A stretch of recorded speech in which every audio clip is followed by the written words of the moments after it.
One day, Buddha was giving knowledge of good and bad things related to life to his disciples. All the disciples were listening to his words very attentively, but among all of them, there was one disciple who was very inquisitive and had a great habit of asking questions.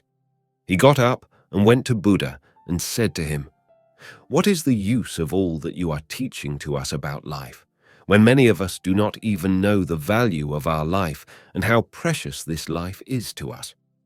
First, please tell us, what is the value of this life?"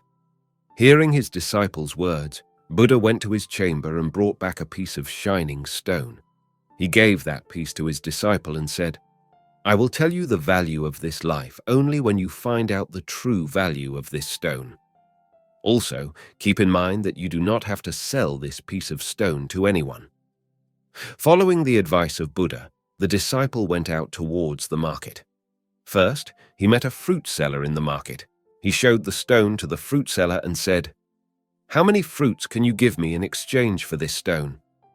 The fruit seller said, "This stone is nothing special, but still, I can give you 10 bananas in exchange for it." Disciple went ahead, taking that stone. Then he found a vegetable seller. The disciple asked the vegetable seller the price of that stone. The vegetable seller looked at the stone carefully and said, "In exchange for the price of this stone, I can give you at most 1 sack full of vegetables." After this, the disciple took that stone to a gold merchant.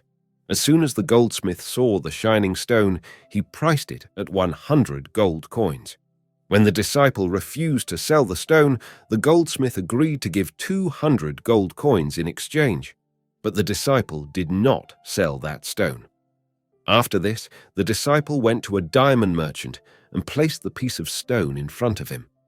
As soon as the diamond merchant saw that stone, he spread a clean cloth and placed the stone on it. Then he circled and checked the details of the stone and wrapped the stone in the cloth and said, "You are asking the price of what you consider to be an ordinary stone. It is a precious ruby. Not everyone gets such a ruby. Even if I sell everything I own, I can't pay its price." The disciple was surprised to hear the words of that businessman. He ran straight to Buddha and told him everything that happened in the market.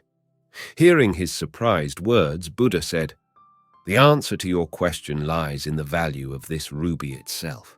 Our life is also like a ruby. It is precious, but we always ignore this thing and do not understand the value of our life. We reduce the value of our life by looking at others and trying to live like them. We think that the value of our life is what others tell us, but always keep in mind that the other person values you according to his status, intelligence, virtues, and understanding.